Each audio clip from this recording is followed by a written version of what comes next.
අයිබෝවන් සුබ දවසක් ළමයි. අද අපි බලමු මේ බෑග් එකේ හැන්ඩල් කොටස ගොතා ගන්න විදිය.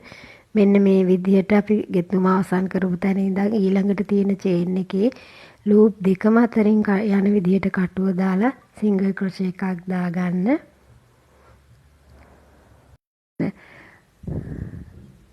මෙන්න මේ විදිහට එකකට එක ගානේ සිංගල් ක්‍රොෂේ දාගන්න. ඔයාලා මේ විදිහට අපි අර කලින් ගොතාගත්ත රවුමේ එකම තැනට අපි ඩබල් ක්‍රොෂේ දෙකක් දැම්මනේ.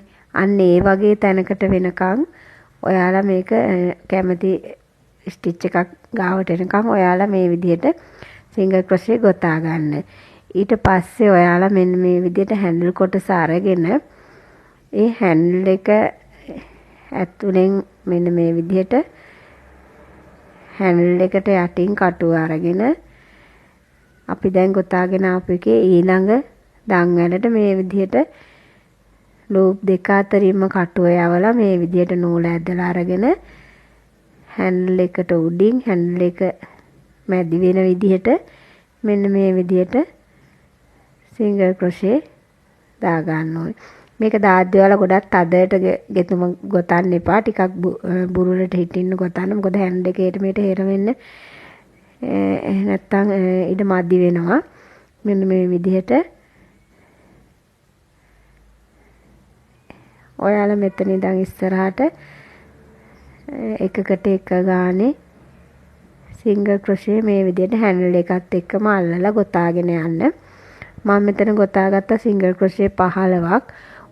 මේ හැන්ඩල් එකේ සම්පූර්ණ පිරෙන්න වගේ ගොතන්නේ නැහැ. හැන්ඩල් එක දෙපැත්තෙන් කොටසක් ඉතුරු වෙන විදිහට තමයි අපි ගොතාගෙන යන්න ඕනේ. මෙන්න මේ විදිහට මම මෙතන ගෙතුම් 15ක් ගොතාගත්තා. ඔයාලා ගන්න හැන්ඩල් එක අනුව ඒකට ගැලපෙන විදිහට ගොතා ගන්න ඔයාලට පුළුවන් බලලා මෙන්න මේ විදිහට හැන්ඩල් එක එහාට මෙහාට හොලවන්න පුරවන් වෙන්න ගෙතුම ගොඩක් තද නැති වෙන්න ගොතා ගන්න. ඊට පස්සේ අපි මෙන්න මෙතන අවසන් කරන තැනදී අපි කලින් අනික් පැත්තේ අපේ ගෙතුම ඇවිල්ලා තියෙන හැන්ඩල් එකට යටින්නේ එන්නේ මේ විදිහට මේ පැත්තත් එන්න ඕනේ. අපි කටුවේ ඉඳලා මෙන්න මේ විදිහට හැන්ඩල් එක පහළට හරවලා හැන්ඩල් එකට යටින් එන විදිහට කටුව ඊළඟ දන්වැලට ලූප් දෙක අතරින් යවලා එතනත් සිංගල් ක්‍රොෂේ එකක් දාගන්න. මේ විදිහට දැන් ඔයාලට පේනවා එහා පැත්තේ වගේම මේ පැත්තෙත් දන්වැල එහා පැත්තෙන් ඇවිල්ලා තියෙනවා. මෙතන ඉඳන් ඉස්සරහටත් ඔයාලට තියෙන්නේ ආයෙත් එකකට එක ගානේ මේ විදිහට සිංගල් ක්‍රොෂේ ගොතාගෙන යන්න.